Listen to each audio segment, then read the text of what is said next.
You're listening to the ESO Network, your station for all things geek.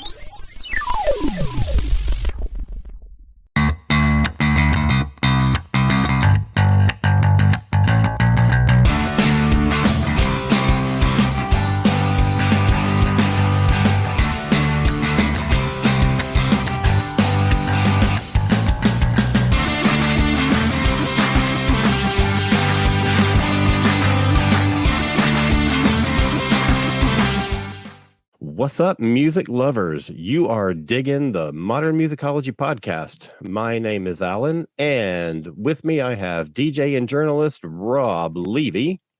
Hey, kids. Former Aquanetta's drummer, current solo artist, bird enthusiast Stephanie Seymour. Hi, everybody. And sadly, our buddy Anthony is out of town again this weekend. So we should have him back on next week's show. But for tonight, we have a good buddy of ours, JM Tuffley. What's going on, Tuff? Hey guys. I'm here for the podcast well check because I was here on the early ones and then went away. So just making sure you guys are okay, making sure everybody's copacetic. Right. I'll go off and do another show next week. It'll be, just to make sure everybody's okay. That's what I do. I like it. No infighting, nothing going on. Exactly. Yeah. Thank you for being here. No problem. We'll see. Thanks for having me. Yeah, thanks for evaluating us this week. You can give us your report at the end of the show. So this week, we're talking about that all-important but tricky second album. So you always hear about bands or artists whose debut albums made a splash, and then they have to come up with a follow-up. Or maybe their first album didn't make a splash, and it was the second album that really put them on the map. So the second one, will it be as good? Will it take your career to new heights? Will it completely flop? That's what we're talking about tonight, the good and the bad second albums.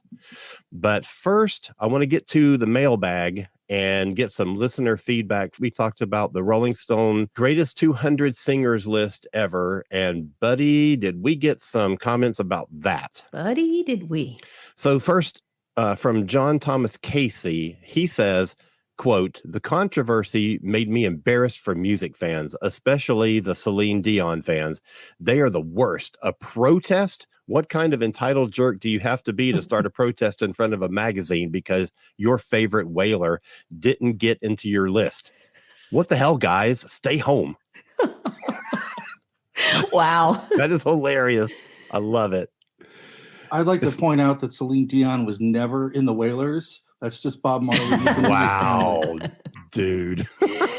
Stephanie, you had some comments. I did. I had a bunch of comments. Okay, so my friend Philip Shelley wrote that he was listening on his long drive last week, and he said, very interesting and entertaining show, though, of course, I disagree with you guys as much as I disagreed with the Rolling Stone list. And that's how it should be. Yes, he said, stimulating, infuriating, informative, hilarious, and provocative. Cheryl Marshall says, great. This list really upsets me. I'm no big fan of Celine Dion, but please, that woman has an amazing instrument. Jerry Verbino, our friend, says, no David Sylvian? I agree, Jerry. Totally. Robin Rossman says, at least they know who polystyrene was, but I'm disappointed to see they omitted both Regina Spektor and Slim Whitman. And Terry Staunton says, it depresses me to see another once great bastion of thought-provoking journalism reduced to inconsequential clickbait. That's a good comment. Mm-hmm. And I've got one last one from Jessica, one of our regular listeners in Florida. And she wrote a lot of stuff. She had a lot to say. So I've kind of condensed it to get all of her points in. She says, quote, I love how fired up you all were. We were. I disagree with several dozen of the included artists in the list and the placement of others. I liked a lot of the names y'all mentioned, especially some of the 80s and 90s artists that were left off the list. I thought the biggest snub in terms of younger artists was Kelly Clarkson. She can literally sing anything. Mm-hmm. The fact that she didn't make the top 100 is just gross. Others that I love that were overlooked are Grace Potter, JC Chazé from NSYNC, and Nat King Cole. Yeah. Good pick. My wife insists that JC is the best singer in NSYNC. Yeah, well, he's also had quite a career as a songwriter since NSYNC. He's done a lot of stuff for a lot of different artists. So Yeah. I think yeah, he's a talented little guy. So thank you everybody for giving us some feedback. You can email us anytime you want at modernmusicology1@gmail.com, or you can make a comment anytime you see one of our posts on Facebook or Twitter or Insta, or you can, what's the other place? Oh yeah, you can rate us and leave a comment on wherever you like to listen to your podcasts. So thanks everybody, and we hope to hear more comments from everybody who listens. All right, let's jump into our topic. Mhm. How about that? So who's got a great example of a notable second album, either notable for its greatness or notable for its awfulness? This year's model. Mm.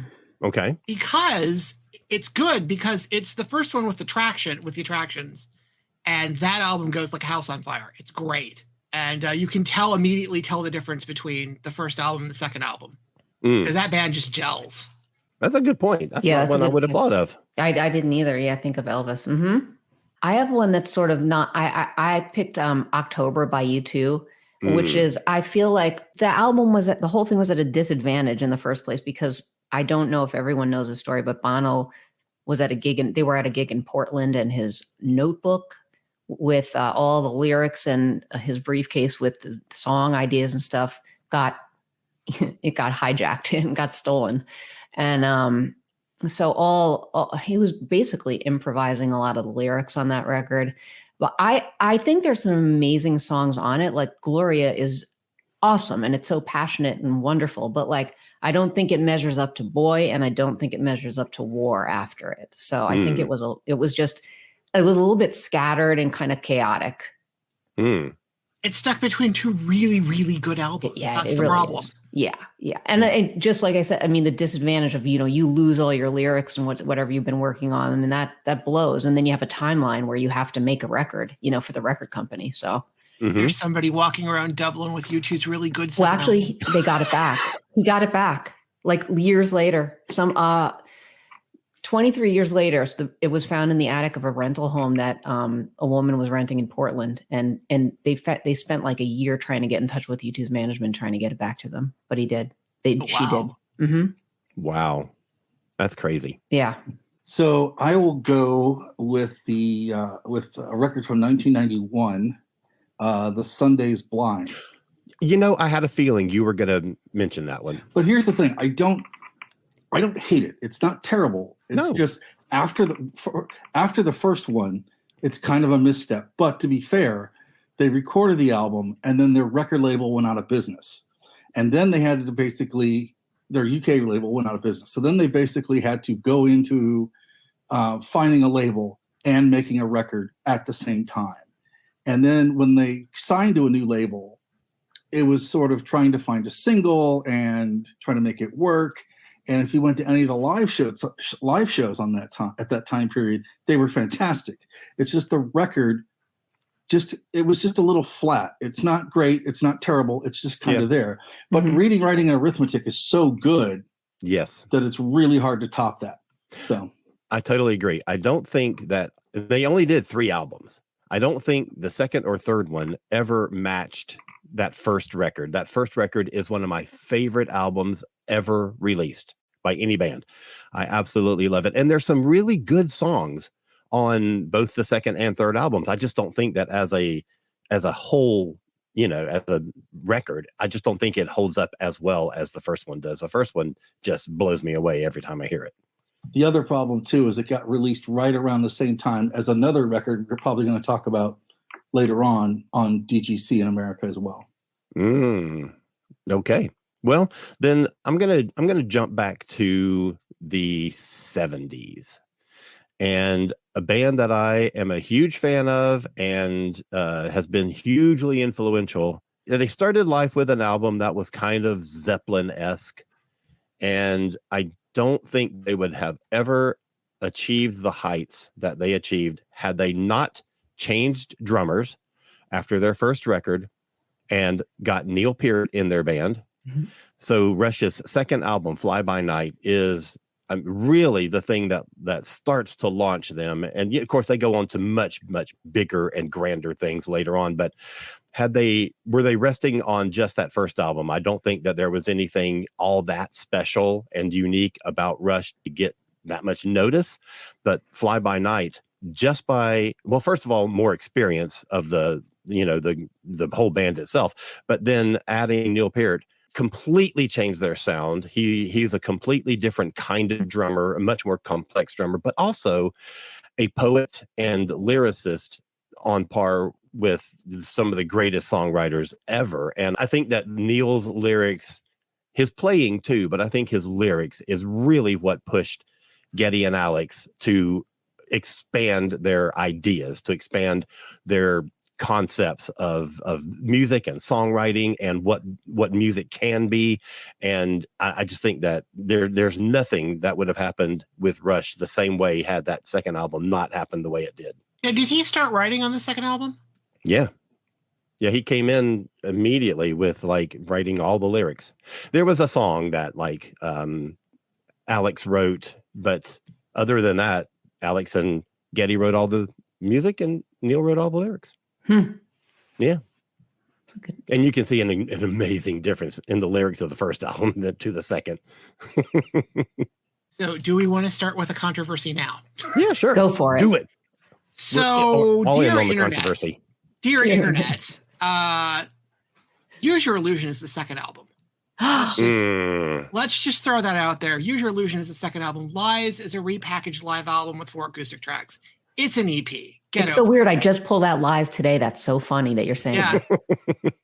But everything I looked up said, oh, Lies is the second. No, Lies is not the second album. Yeah, you're right. Use Your Illusion is the second album. And the thing we all loved about Guns N' Roses, the thing that made Appetite such a great album, was the fact that it stripped away every single bloated thing of the 70s, of 70s rock, and a little bit of what the 80s, the little barnacles that the 80s took on with hair metal, and stripped it all away to this hardcore, punky, rocky kind of configuration. And then Use Your Illusion added all of it back. Yes. In the worst ways possible, and if you're going to count two, but okay, double albums, songs that probably could have been edited better or much more in the case of, well, you wouldn't get a Regina Spektor song later out of it if you didn't, but Use Your Illusion is just everything that Appetite wasn't, and in a wrong way. And also it was the beginning of the end for that band, because even the band that recorded it wasn't the band that did Appetite. So yeah, that's a really good example. Which is kind of sad. I mean, oh man, I love them so much, and I thought they had everything ready to go for an amazing second record. And it wasn't. I don't think it was horrible. Like, I do like some songs on it, and I think there's still some redeeming factors for that album. But I do agree with most of what you say. And it has the signposts of like why second records are hard. Mm-hmm. Are a trick for some bands, because self-produced, mostly self-produced, adding elements in that maybe you shouldn't, because if you had a producer kind of to the side or helping you, you would know better to not. They would help you pick and choose and maybe focus. So like streamline. Yeah, it's an album that's a little all over the place. It's an album that's trying things that's out of their comfort zone. The other thing is Izzy's participation is questionable, and he's the guy who has at least wrote half the songs on Appetite. So that's kind of an important piece of the puzzle. So a lot of important signs there on why sometimes second albums bomb is things change between the first album and the second album. Yeah. And that's good case. And talking about things changing, this isn't so much the band. Well, the band did change, but the times changed. Jellyfish, between their first and second record, Spilt Milk, which is the album I'm going to focus on. I think, to me, this is one of my favorite albums of all time, and I just think it came out at the wrong time, because it basically came out when grunge was huge, and nobody was like looking for pet sounds too. It wasn't the focus of, people on people's minds really. I think it aged really well, and I think Rob's going to disagree with me, but I don't know. I feel like to me, it's every time I listen to it, I just love it more and more. So also a couple things happened between recording the first and second records, which is of course half the band members left. And so Andy Sturmer and Roger Manning basically made Spilt Milk with different people that time around. And not necessarily, again, I don't think for it was a bad thing. I just think that it was a different thing. And I also just think the timing of the release was not. And I have to say that I worked those records and I love them so much. As we discussed 30 years ago when this thing came out, yeah, I don't hate it. I think that it's a concept album that sort of, as you said, came out the wrong time and the wrong place. It got crunched between not only the time when grunge was big, but this is right when like Moby and the Prodigy and everything else is breaking. So it can't go from one extreme to another. It is squarely in the middle, right? It's like the Matthew Sweet syndrome. It's like a really great pop record that you can't move around anything with. Oh man, that's another example. Yeah. Mm-hmm. Yeah. And also in terms of like 70s, sort of throwback pastiche stuff, people had already kind of fixated on Lenny Kravitz. And a lot of people had already made that decision. And that's... Yeah. And at the same time that record came out, like people really wanted that record to be like the next XTC record that people loved, right? They want them to be like the Jellyfish record you're saying? Yeah. And it just, XTC was dead by then too, more or less, right?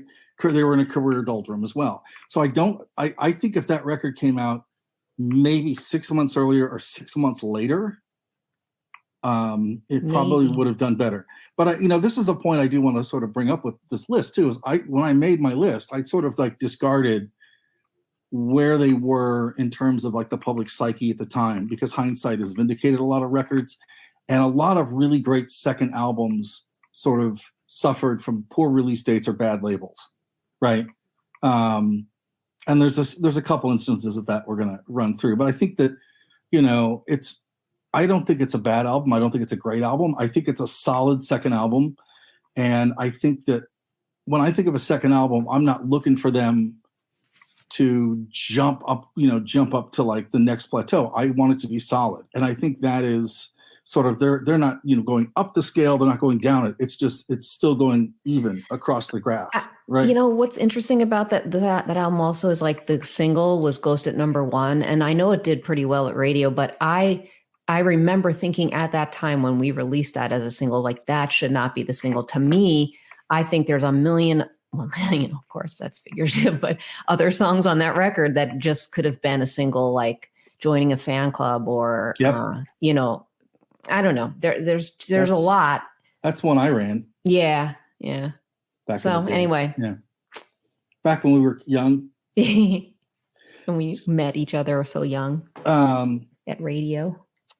So I'm gonna throw a weird sort of curveball into all of this. You're always up with the curveballs. No. I don't. No, it's good. It's good. So in 19 people just don't think about this, right? But in 1963, Marvin Gaye had made a debut album that went absolutely friggin' nowhere, right? Marvin Gaye was dead in the water. Nobody at his label wanted to touch him. They thought he wrote great records but couldn't record great records. He couldn't find, a really good home. He couldn't get production down. And then he put out That Stubborn Kind of Feller in 1963. And it had 3 hits on it. He had Martha and the Vandellas on it, which really did actually help him a lot. And that really launched him in terms of it. It's a record that gave him confidence, right? He sort of got this confidence as a songwriter, as a musician, but more importantly, it shaped what Marvin Gaye did the rest of the career. And it was, I'm making my records the way I want to make them, screw you all, right? So while it is not necessarily like the standing testament of greatness, it is a record where you see the artist growing musically from the second album, but it also lays the foundation for the rest of their career and what they want to do. And for that, I think it's important. That's a good one. Yeah. I would not have thought of good old Mr. Marvin Gaye. And people don't think of Marvin Gaye as failing either. They just of struggling. Yeah, exactly. It did take a while for him to really get cranking. Yeah. So I'm going to do one that's good. And this was a quantum improvement from their first album. It's Power, Corruption, Lies from New Order. Stolen from Rob. We have bingo. It's going to happen at some point. I'll check it off my list. But Movement was a little more, which is their first album. Movement was a little more in the mode of them trying to figure out what they were going to do without Ian Curtis. Mm. And it sort of still sounds like Joy Division, whereas the thing that happened between Power, Corruption, and Lies and Movement is Blue Monday. And that gave them a lot of confidence to go forward in the direction that they went in. And it sets the blueprint for everything else New Order does.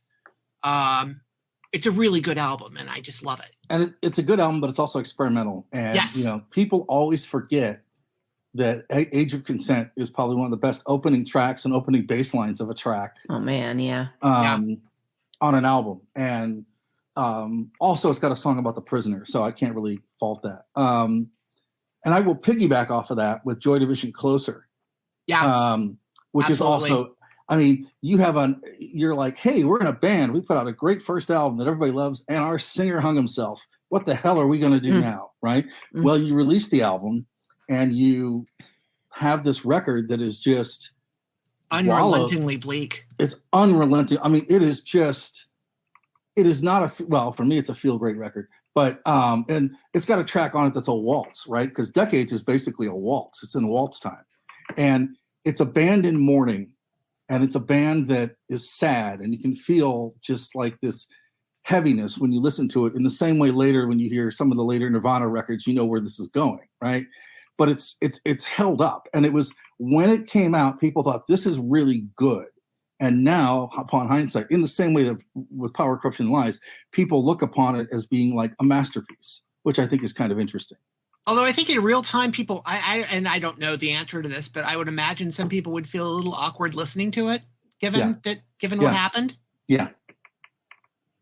When I was thinking of like an album that's kind of like a sluggish start for a band, and then a second album that catapults you into superstardom, Nevermind comes to mind.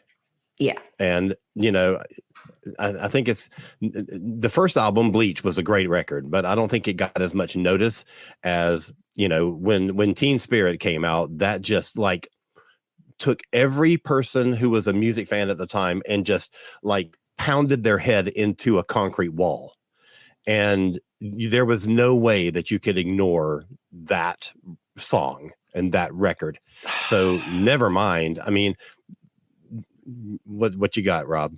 No, I hear you. No, you're completely right. No, it changed the whole whole scene of music. It just changed everything in a second. It snuck in the background. It had like a 6-month build. Yeah, it snuck in the background while metal destroyed itself, and while pop music was trying to figure out how it was going to work in the next decade. And then, interestingly, in terms of how the charts happened, there were a lot of chart changes that happened that allowed Nirvana to kind of do what it did, because SoundScan happened in between when the album came out and when it hit number one. Yes. So I would love for us to do a SoundScan episode sometime. Because the world literally changed, and even record companies, and Stephanie, you can lead to this. Record company views on like, oh, what are people buying? Absolutely changed because rap and alternative and, well, quote alternative and like country got so much leveled up so much because they could actually see what people were buying. Exactly.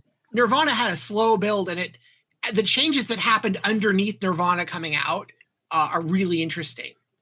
Yeah, and this is the record that swallowed up everything that was on Geffen the year before and the year after, right? So swallowed up everything and on all labels. Yeah. So I remember that when that record came out, my rep at Geffen, I was on the phone with her, and she wasn't as cool as Steph, but she's like, how many people are at your station? I'm like, well, we have about 26 DJs, blah, blah, blah. And she's like, okay, I'm sending you a box. They sent, and this is the first record I remember a label shoving down my throat, right? They sent a record for every person who worked at the station I was amazing. at. Wow. Right. And a shirt. Right. Wow. And I remember when we got it, the program director, the production director, and me, and like one other DJ who was like a metal guy that did a metal show, was like, we went into the production room, which back in the old college radio stations was like not big, right? And you have the knobs and all that, right? And it's one of the only times in the history of college radio I remember we listened to that thing. We skipped 2 classes. Mm-hmm. I mean, it was like one of the records you listen to and you're like, this is going to change everything. I'll never forget it either, Rob. That's so interesting that you say that, because I remember I had a little small office. I was sort of still part-time, like, because I was doing my band and I was leaving and coming back. So I was like an indie promoter for a while. And I was shoved into this little office right by the receptionist.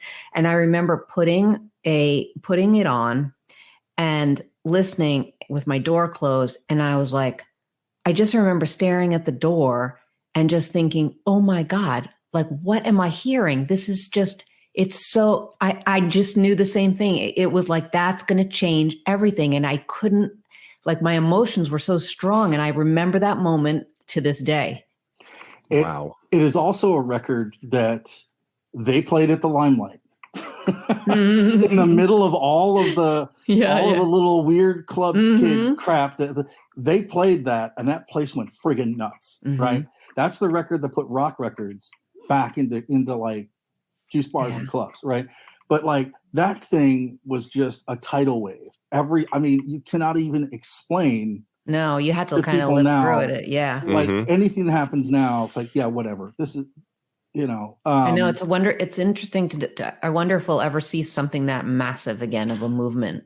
I was just wondering the same thing. But it's just, I just remember being absolutely numb. I'm just like, what is this? What am I doing? I know, like what this, like, I'm my God, what? It's one of the few times, and for a DJ, the worst feeling in the world is, I don't know what to play next, or I've boxed myself in a corner to where I can't figure out what I'm going to play next. And it's the first time that I absolutely was just frozen. I'm like, what the hell do I play after this? What do you play after this? Right. Yeah. And then like, I can't play at the end of the show because the poor bastard coming on after it's screwed. Right. So actually that's what I ended up doing. And the guy played a Kiss record after, and it totally worked. Nice. But, it's just like, it's just one of the few times. And there was another record that I'm going to talk about that was kind of like that. You're just like, what is this? What are we doing? And where are we going? Right. It was what is that other record that you? Yeah. I want to know too. The other record that I remember hearing as a guy who grew up with new wave, indie rock kind of roots, and all the other stuff kind of came after that. Right. Public Enemy's, It Takes a Nation of Millions to Hold Us Back. Yes. Because college, but here's the thing, and Steph will remember this. I think and correct me if I'm wrong, Steph. That's one of the few, it might be one of the first hip hop records that charted on college indie charts, right? Well, man, I don't remember. Yeah, you could be right. But I remember, like, the guy who's playing the rap guy on the rap show kept talking about this record that was coming, right? And we decided to add it to regular rotation. And that broke a barrier, right? Because like we didn't have, except for like Fishbone or right. We didn't have. There was a color barrier. It wasn't an intentional color barrier, but it really broke that line between indie rock and hip hop and what can get played on an independent radio station. Yeah, and you just kind of thought they're just a band. I don't know. Maybe it's just my thing. I just don't think of them. I just don't classify them. They are just. Music I listen to. They're just so awesome. Yeah. And I remember listening to it and I go, I've never heard anything like this. Yeah. It's mad and it's visceral and it's angry, but it's also got a rhythm and a melody. And it was one of the first hip hop records I remember, or rap records I remember listening to, where the song order made sense. It wasn't just a collection of songs. It was like a theme, and you could really see where this was all sort of going to go. And it was sort of, I'd heard a little bit of rap before that, and I've heard a little bit of hip hop before that. But it's the record that really sort of said, okay, I need to look at this. I have been short-sighted by not exploring this as a musical form. Plus, I think that you start with the title. It takes a nation of millions to hold us back. I think that title was like throwing down the gauntlet. I think that they knew how great that record was, and that was a declaration. That was like a challenge, you know? I think that they knew they were coming out with something really, really strong. I seem to recall, and I'm forgetting this maybe, but I seem to recall there was a Saturday Night Live where they had like a bunch of Def Jam artists on it, and everybody did a performance. And it was LL Cool J had a spot, and then Public Enemy came out with a spot. And two very different performers, two very different styles, but it sounded like a bomb went off, and it was fantastic. Yeah. There are a few things in my world, in my musical life, that I remember. Like, I remember the first time I heard Bowie. I remember the first time I heard, Nevermind. And I remember the first time I heard Public Enemy. There's like these little moments that you sort of just carry with you, right? And I remember the first time I heard the Aquanettes. Because Steph was like the first person I knew in a band that like had made a record. There's that too, but it's not like when I heard Nirvana for the first time. Sorry. Can I continue on the awesome rap second album? Stetsasonic in Full Gear. Oh, interesting.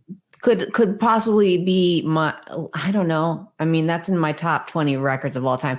So I used to go to these amazing clubs to dance. They were called Hotel Amazon and Payday in New York, and all the amazing new like hip hop and rap artists would be played at these clubs. Was the DJs would get the promo, so you would just hear all that stuff there first. And that's where I heard Stet first. And I was like so blown away, because I remember hearing like DBC Let the Music Play, and Sally was a huge hit from that album. So that, I don't know, that album from start to finish is crazy amazing. They were so confident and powerful. And I think from the first record to this record was a huge writing improvement. I don't know. It's just they realized their full potential on In Full Gear. So before we go full positivity, let's cast our minds back to 1989. Oh, no. Okay. 1989, where a gentleman by the name of Terrence Trent D'Arby had a very he's on my list. On my list, very, very large ego, and a very actually talented guy, but a very, very larger ego. And he decided to self-produce his second album after kind of telling Martin where to pack it up and go home, which was a mistake, because neither Fish Nor Flesh is very, very bad. And it's I wouldn't say that. It's not awful, but it is bad. The title is terrible. It's not. Yes. The title just makes you not want to listen alone, I feel. The thing is, I think he wanted to prove, which he does on later albums, but he wanted to prove that he wasn't just a cute singer. He was a multi-instrumentalist. He was, really good songwriter. He could handle different styles outside of soul. And that's kind of, I could get where he's going with it. But doing the full 180 from, the soul thing you're doing and introducing the hard line to psych rock, bar blues, maybe 5 seconds of the thing you were doing of the soul stuff on the last album, really doesn't fit well, and it's an odd juxtaposition. And a producer, even if a producer was co-piloting on that thing, could have helped screw him down and like focus on like, maybe you do a section of the album like this, maybe you do a section of the album like this, and maybe you just kind of transition through to the different sounds you want to show off. And it really killed his career. Yeah. It really did. It tanked him. And you hear when he comes out after this record, because Symphony or Damned is really, really good. But the damage was done by then. The damage was done by then. Stuff that's not so bad. Like This Side of Love. Like there's just the single is great, but nothing else sounds like that single. Is the problem. Right. And it's so all over the map, and it feels like he's trying to show off. He feels like he's trying to show what he can do, and I wish he'd just skipped to like maybe or doing it gradually, because that's kind of the thing that I keep hearing, that the advice is usually, if you're going to change your sound, because the thing you do from your first record is probably what you've been doing for the first 4 or 5 years of your career. Right. And if you're going to change your sound, do it gradually, do it in phases, add elements in the second album and then try to work through it. And then the third album can blow everyone's minds. But that's not what he did. Yeah. Unfortunately. And it's sad, but well, still a very talented guy, just tried to throw it all up there at once and take the big swing, and it didn't quite work. When I went to hit one of his record signings at Tower Records, Kids Ask Your Parents, and he wouldn't sign his first record, only that one. Oh no. I'm done. And even he says now that was every single move he made on that record is a mistake. Wow. Okay, but let's go back to the first album, because the first single that came out was If You Let Me Stay. Yes. And a lot of that first album does not sound like that. No. You know, I think that the first album is a lot more diverse in style, but maybe not as much as the second album. The first album, because, you know, when you hear If You Let Me Stay, or the even bigger hit, Wishing Well, and then you buy the album and you put you drop the needle on side one, you do not expect If You All Get to Heaven to be the first thing you hear, because it's so different than what you're expecting. But everything on that first album is just so fucking good. Yeah. And I think the thing that got to him, in addition to the fact that he did have an incredibly large ego, but the thing that got to him was that everybody was saying, oh, this is the future of soul. This is the future of soul music, which is incidentally a thing that Anita Baker, Teddy Riley, and Bobby Brown are going to have some words about that in the next year after this record. That's true. But I think he was trying not to get pigeonholed by that. And again, that's something you want to do with your second record, but you just don't want to throw it in there all at once. Right. Yes. He also, and this is another one that, and I think I probably said this myself, but I heard it said a lot. He's the new Prince. That is a hell of a lot of pressure to put on any new artist. No matter how big his ego is, he has to think, holy shit, now I have to be the new Prince. So, interesting story about that. You know who told the record label he was the new Prince? He did, I'm sure. He did. Right. Oh, that's good.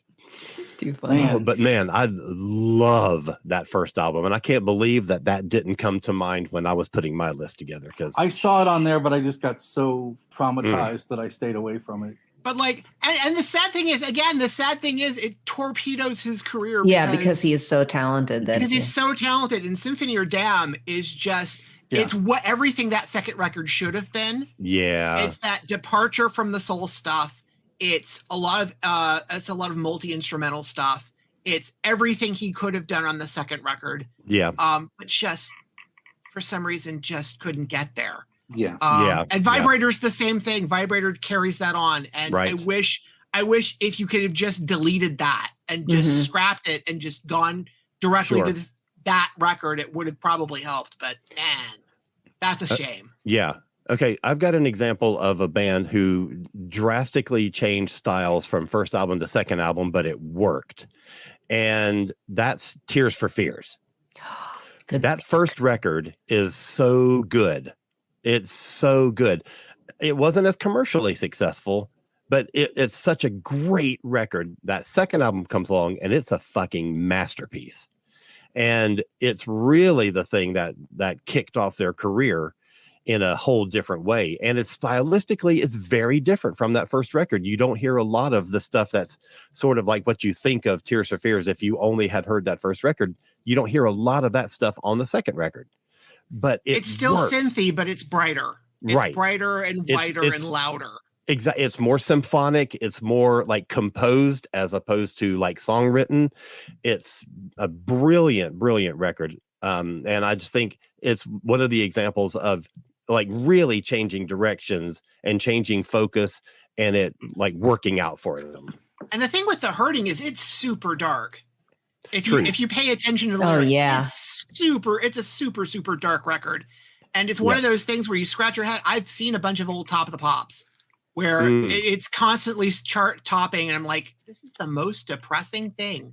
And it's still topping the charts. It's so strange. Well, there's a lot of stuff like that then, like Morrissey, Cure, everything was very, very mopey and morbid. And well, I think the thing with the Smiths is it's jangly guitars. That's what throws people off.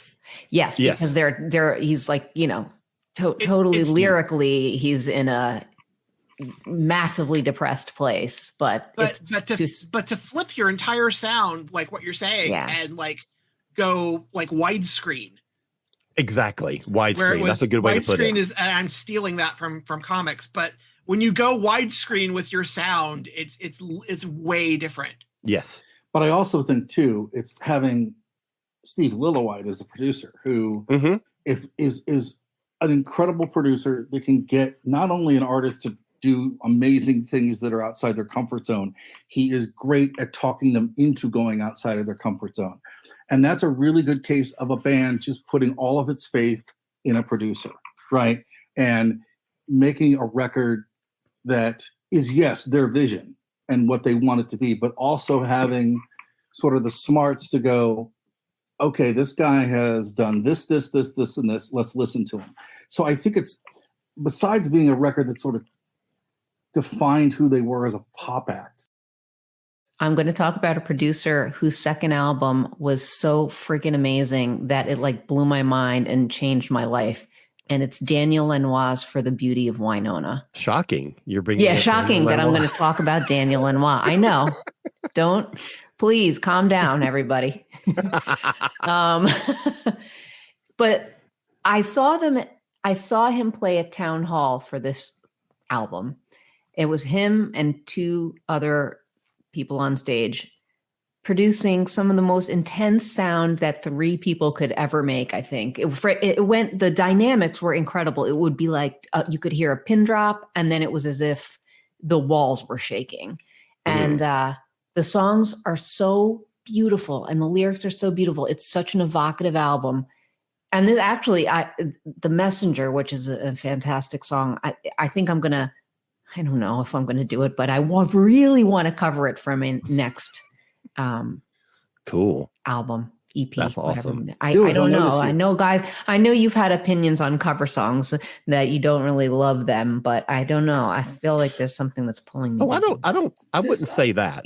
Yeah. I wouldn't say that. I think that, that's a whole different topic. That's a whole show on topic. that. Yeah. but covers aren't necessarily bad. I mean, if you do something, and Tears for Fears is a good example of that. The guy who redid the song from the first album on the Donnie Darko soundtrack, Gary Mad Jules. World. Thank you, both of you. Completely changed that song and made it his own, and brought new dimensions to it. And God, it's amazing. Anyway, that's side discussion. Yeah. Well, I highly recommend that album for The Beauty of Winona if you haven't heard it. Very cool. All right. I'll fanboy now. So no, it's fine. Everybody knows this is coming, and it's a part of the show that everyone dreads. The Pet Shop Boys put out Please, which is pretty phenomenal, but actually upped the ante for them considerably. I mean, it's got this like thunderous like song about Catholic guilt called It's a Sin. And then it's got Dusty Springfield on a pop record. It single-handedly brought Dusty Springfield was living in one of those daily hotels where you pay by day. Oh, good God. And they basically rescued her career. Wow. And lobbied to get her in the Rock and Roll Hall of Fame. It single-handedly brought her back. And it sort of began this like imperial phase. But then on the record, too, you have this really powerful the whole record sort of this powerful statement about, Thatcheristic Britain. But it's also got It Couldn't Happen Here, which is like one of the first sort of like cloaked references to AIDS in contemporary culture. It's got King's Cross, which is about the King's Cross fire and how that happened. And then you've got, a couple other things. You've got Heart spread in there. And then, they didn't tour and they didn't do a ton of promotion that was what you would call like really exciting, right? But that record just exploded. It sort of kicked off their career, but it also brought back like synth pop for a while in the mid 80s at a time when it was just kind of starting to lull. So I'll put that out there too. That's a good one. Yeah. Also, another one that sort of changed how people look at records was My Bloody Valentine Loveless, which is, I don't think it's the first shoegaze record, but it's certainly the first one that brought that whole wave of like records where like, I have no idea what they're saying, but it's really loud and it's dense and still the loudest band I've ever saw. My ears were ringing. Yeah, I saw them too. It's so loud. Earplugs and my ears were still ringing for 4 days after, right? But that record, Loveless, just that was good. Yeah. At the same time, in the same way that Nirvana changed it, it kind of changed a lot too, because it sort of took where everything that Jesus and Mary Chain went with Psycho Candy and just like ran the marathon with it. For those of you keeping score, I did have that one. I assumed you did. If you didn't, I'd be very upset. Let's have a discussion about the Stone Roses. Can we? Oh yes, do it. Please. I wore my patch for this. Your patch? Yeah, like a nicotine patch. There's like a nicotine. It's like the nicotine patch. There's a special Stone Roses patch you wear when you have to talk about. I don't think it's a bad record. I don't think it's a terrible record. So first of all, the title though is Second Coming. I mean, that's a little bit of a Jesus complex right away. And really, from the band who did a song called "I Want to Be Adored." It's true. It wasn't so much that the record was bad, although it wasn't, I don't think it could compare to their first album, which came out in 89, but it came out 5 years after their first album. And it came out at a time when like Oasis and Blur and the Suede were those were the bands that were blowing the scene apart at that time. And I just don't. All of those bands were influenced by them too. Yeah, directly. It's just like they were out of time, out of step, and it's too bad. It's sort of not what anyone expected from them, and it's not maybe what they wanted right then. And it's a record that like suffered from band infighting, creative differences. Everybody that was their contemporary at the time was already like getting up and moving. They were going, right? And that by the time they put out their second record, other bands had put out 2 or 3. Yes. Right? Yeah. And it's not awful, but the first biggest problem that it had for me, as someone who was excited to get it and then had to put it on a turntable and go, yikes. The first record had such great tracking on it in terms of like how the track order went and the flow and the pace of it. It really had a really nice flow to it, right? All the tracks sort of worked right after each other and where it was played. This, like right away, was so uneven that even if the songs were good, you were just kind of expecting more because the track order on the other album was so great. It's also, whereas the first record is so wonderful because it's kind of underproduced, this is really overproduced. Good. And it's a case of either a band not listening to the producer or the producer not listening to the band. Well, they spent 5 years on it. Of course it's overproduced. But I've heard records that take 5 years to come out with, and they're not that badly overproduced. I mean, it's like, come on. We'll see what happens when Peter Gabriel's 20-year album comes out. Yeah. Well, I'm not going to tell Peter Gabriel that any of his records are overproduced. Right. Or Brian Eno. I'm not going to tell any of them that their records are overproduced, right? But I think you're right, Steph. It's like it took 5 years. It was so lackluster, and they toured. This is the first time they toured America on this record, right? And they were just horrible. It was just like, I think we talked about it. It's like I got to see them play for free, and I still wanted my money back. That is how how terrible they were. I went to see them with my girlfriend at the time, and we're on the train back to Brooklyn, and she's like, I'm not listening to you anymore. Wow. with concerts, right? That's hilarious. And I'm like, you loved the first record, didn't you? And she's like, yeah, but I'm like, honey, I'm sorry. I mean, it was like the tour was bad, the album was bad, The promotion was bad. They didn't have the album graphics they had the first time. Literally, it's a misfire on every level, from the artwork to the tracking to the production to the songs to like the promotion. The label. It's bad when the label doesn't even say 5 years in the making, right? And build it up, right? You didn't get the Sunday build up with it, right? Instead, they're just like, it's out, right?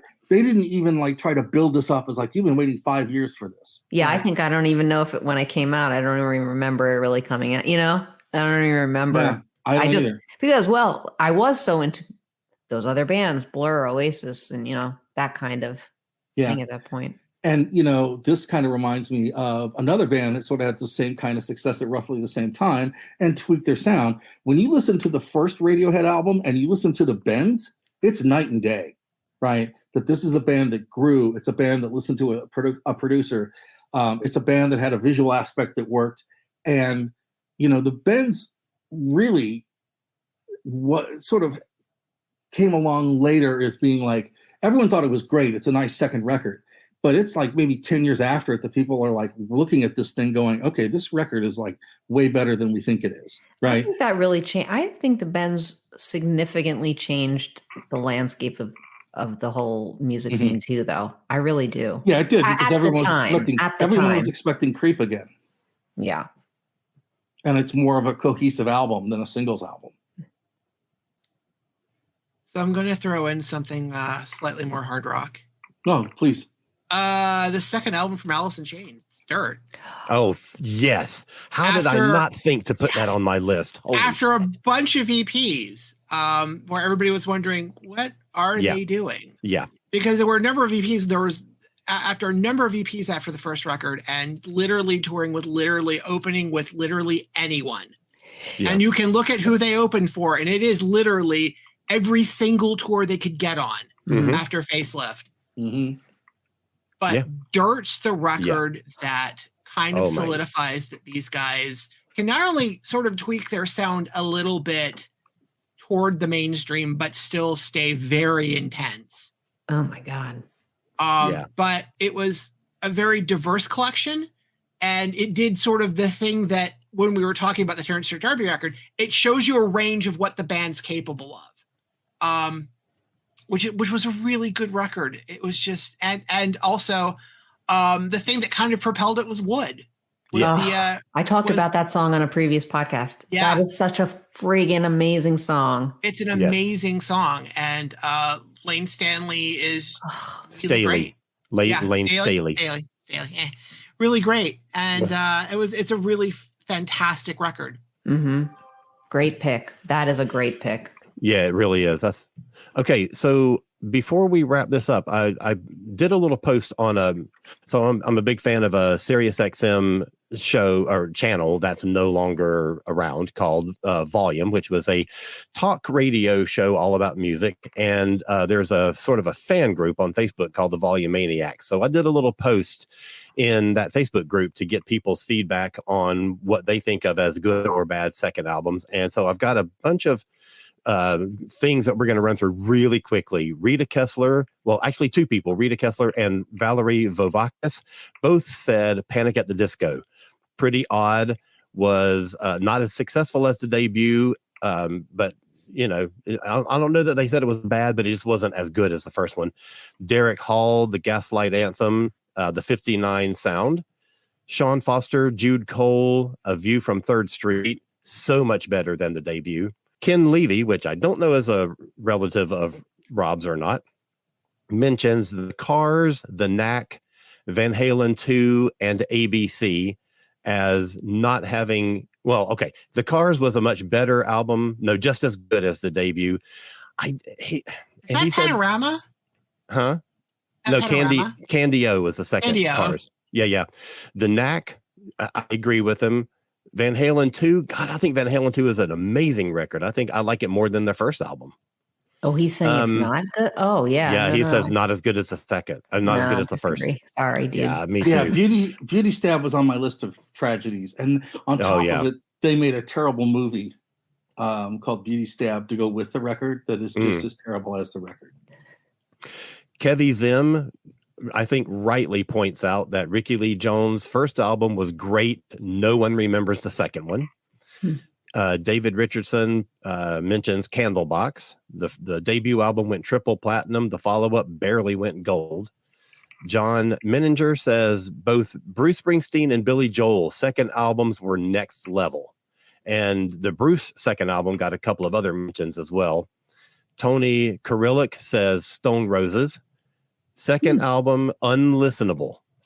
Debut is one of his all-time favorite records. I would not go unlistenable. I don't think it's as good, but I wouldn't say that.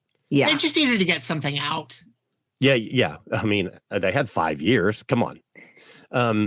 And I'm going to get this last name wrong, I'm sure. Giuseppe Morangiu, I'm not sure, says Rainbow. First album was okay, fantastic second record, Rainbow Rising.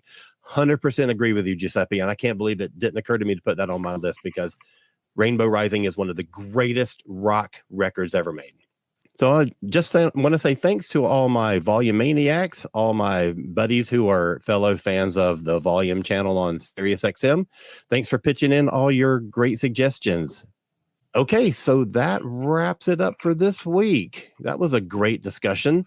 We're going to take a quick break here, 30 seconds, and promote one of our fellow network shows, and we'll be right back to finish out our show. So stick around. Do you like podcasts? Then you're gonna hate Thunder Talk. Tasteless subject matter, mature humor, contempt for our co-hosts, unapologetic social views, edgy music, and total irreverence for the nerd junk we love are all reasons why no one should listen to Thunder Talk. Find us on the ESO network and all podcasting platforms. Or don't. Whatever. All right, we are back. So what have we been listening to this week, you guys? What's been in your turntable, or what have you been reading? What's your shout outs for the week? Well, this is a bit of a cheat. So I got a record player. So records. I'm listening to them. Yay. Everybody was like, all of them. Everybody was like, wait, you don't have records? I know. How is that possible? How did you not? How did that happen? But anyway, long story short, I have a record player now, and the acquisition of records has begun in earnest. Yay. So that's happening. That feels like a cheat, though. So I'm going to do another cheat. So if you're in the Atlanta area, and you don't even have to be in Atlanta to enjoy this, but 99X, the slightly beloved alternative radio station out of Atlanta, has somehow resurrected itself once again. We'll see if this one takes. Really?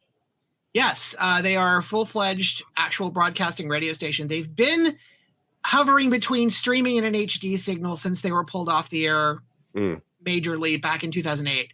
But so right now they have relaunched. It's partially automated, but there are a couple of live shows that are happening. They're going fully live over time as they're adding people back in. And right now it is a classic alternative playlist. I have caught a couple of deep things. They have gone deep on Roxy a couple of times that I've caught them doing it. So it's not just overplaying Pearl Jam, which was always our complaint about that station. And only from the first two albums. But that's going on. They will. I'm being told by the programming director that new music will be added when the live shows start. So that's cool. Lots of interesting stuff. So, and you can catch that. I believe it's 99X at ATL.com is what that is right now. So you can check that out streaming if you are not in the Atlanta market. Right on. All right, Rob, what's going on? That's all you got, Tuffley? Well, there's some guy named Rob Levy who has a radio show. No. I meant St. Louis. No, I meant music-wise. Juxtaposition Wednesday nights on KTHX. We'll get to that. Don't worry. Okay. He's good too. I guess I'll go. So first of all, piggybacking off of that, Len Bremer was a DJ on WXRT in Chicago. And whenever I would go to Chicago, I would make it a point to listen to him because he's one of the people that just when you hear doing radio, you're like, this guy knows how to fucking do radio. right? And just an incredible DJ. His shows were solid. And well, everyone on XRT, I mean, XRT is probably like one of the best radio stations in the history of the world. But so he passed away at the age of 68, and raise a pint to him. If you're, anyone who attempts to play records on the radio right now just sort of knows who these guys are. And this guy was like amazing. So I just want to start with that. I'm very excited because this is the week that the Ladytron record came out. They're from Liverpool. If you've not heard of them, they're named after a Roxy Music song, and their album is called Time Zero. And it's very synthy. It's very sort of like chic and slick and well polished and everything. But I'm happy that they're back. I'm super excited about that. I'm also excited about Life Developers by Belle and Sebastian, who have a new record out. And it's fantastic. All their records are great, though, and they're going to tour. So I recommend that. And then we got an inkling this week of what the new National record was going to sound like. The first 2 pages of Frankenstein is the album. Taylor Swift is on it. Tuffley, who else? I forgot who else. Sufjan Stevens is on it. Basically, everybody who's like worked between like the Aaron Drescher, various producing projects, and so if you remember what all he's produced in the last 3 years, pretty much everybody who's been involved with that, including Taylor and I believe Phoebe Bridgers, maybe. Phoebe Bridgers is on it, yeah. But they did not put the track with Bon Iver on the album, which is interesting, which is probably fine. But pretty much everyone that Aaron has worked with in the last 3 years is probably going to be on that record. Yeah, the Phoebe Bridgers track and the Taylor Swift track are just phenomenal. So awesome. That's coming out. They're going to tour. There is an Atlanta date. I can't remember when it is. I think it's in May, but I'm excited about that. And then last thing, one of my favorite records turned 25 this week. It's Moon Safari by Air. Just an incredibly great record. And Tuffley, it's coming out on a 4-disc special vinyl thing with a notebook, a poster, and like a beret, and a baguette. I mention this a lot when things like this come up. I bought comics in the 90s, so I'm not doing this. Yeah, right. Yeah. But so Moon Safari is 25. It's a great record. It's sort of like this wonderful slice of French pop and lounge, and it's supposed to sound like a moment of when it's made, but it's somehow a timeless record, and it's great. If you haven't heard Air or Moon Safari, then I can't help you. And I'm done. All right, Steffi. Rob, I liked the Ladytron song that I heard on your show this week, so that was cool. I've actually been listening to Lisa Marie Presley this week a lot. A lot of you know I've mentioned her before. I'm a huge fan, and I was just distraught when she passed away. And I watched the memorial service today. It was streamed live on the Graceland page, and Alanis Morissette sung a song. And if anybody watched that song, her sing that song, I feel like that was the most moving part of the service. And I didn't know the song, so I went and Googled it, and it's called Rest. And it was released as a single in 2021 for Mental Health Action Day. It blew me away. It was beautiful and emotional, and she just sung it accompanied by a piano. But on the actual track, there's a full band, and I think the proceeds go towards the organization. So buy that and listen to it, and it's just truly amazing. Wow. Well, I'm surprised that no one took my pick this week, which from when I say this week, it just came out 2 days ago, and that's the new Måneskin record, Rush. It's called Rush. It does not mean that they have jumped to a 70s math rock kind of style. They're still doing their typical Måneskin kind of thing, and oh my God, is it such a good record. It is so much fun. It's so brash. It's so in your face. It's so good. I just absolutely love it. They are the resurrection of true rock and roll. I'm just going to say that. There's a couple of standout tracks. The first song, Own My Mind, which is OWN, Own My Mind, is so good. The first single, Gossip, has Tom Morello on it, which is great. He plays some awesome guitar on it. There's a the fourth song, really surprising. It's called Blah, Blah, Blah. And it's not a throwback to Iggy Pop, but it's such a weird song, and it's cool, and it's unexpected, and it just catches you off guard. And I just absolutely love the whole record. So I hope they are going to be touring again soon and coming to Atlanta soon, because I think I'm going. Cool.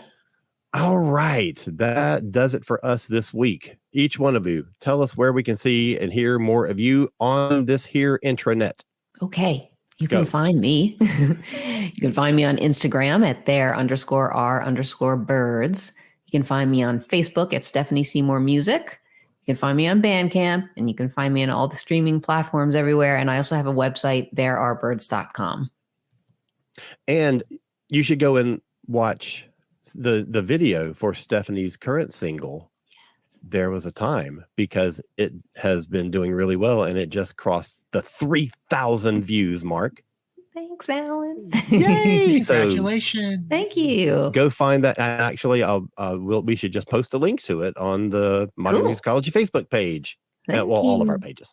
You can find me as well as the square up here, Mr. Tuffley, on the Need Coffee Weekend Justice podcast. I just want to say that. Also on KDHX on Wednesday nights from 7 to 9 Central. If you missed the show or you have something else going on, you can go online at kdhx.org. The shows are archived for 2 weeks, so you can listen to it whenever you want on the archive stream. Groovy. And you can find me on the Book of Face, also on the Twitter and on Post under Rob Levy. I don't know how I've done this, but every social media platform that exists, you can probably find me at Tuffley. Again, I don't know how that happened. I don't know how that worked. Sorry about it, footballers. That's all I'm saying. You can. That's pretty much the point where you can connect to like all the playlists and any random stupid Dungeons and Dragons thing that happens to be blowing up. In addition to stupid things I might say about other television shows, but join me at Tuffley. Talk about the randomizer, because you've been doing that for years. Well, it's a series of playlists based on a very dead web streaming radio program I used to do in various forms and formats. And it's basically new stuff, old stuff, random stuff, indulgences. We try to do it every 2 weeks or so, but it comes when it comes. There you go. He pushes me so hard to be good at what I do. Thank you, sir. All right. You can find more of my shit at cosmicpress.com, KOZMICpress.com. And since Anthony is not here with us, I will say on his behalf that if you're a Doctor Who fan, you should go and look for his other podcast, which is Watchers in the Fourth Dimension. He and 3 of his American buddies have been watching Doctor Who from the very beginning up until the mid part of Tom Baker's 2nd season. So they have just announced that they're going on a bit of a hiatus, but if you go and look for the show, there are still 4.5 years of back episodes that you can delve into, and it's a fantastic show. So I highly encourage that you do so. Okay, next week, I am so excited that next week we're going to be interviewing Richard Evans, whose book, Listening to the Music the Machines Make, is all about the rise of electronic music in the 70s and the influence and impact that had. And I'm halfway through the book and I love it. So I can't wait to talk to him about it. So everybody should go and read that book this week. So you can not be spoiled when we have our interview next week. All right, everybody take care. Have a great week. We will see you around the bend and keep rocking on. This has been a broadcast of the ESO Network. Be part of the crew and help support our shows by donating to our ESO Patreon or by shopping at the TeePublic store, which can all be found at www.esonetwork.com. The ESO Network, your station for all things geek.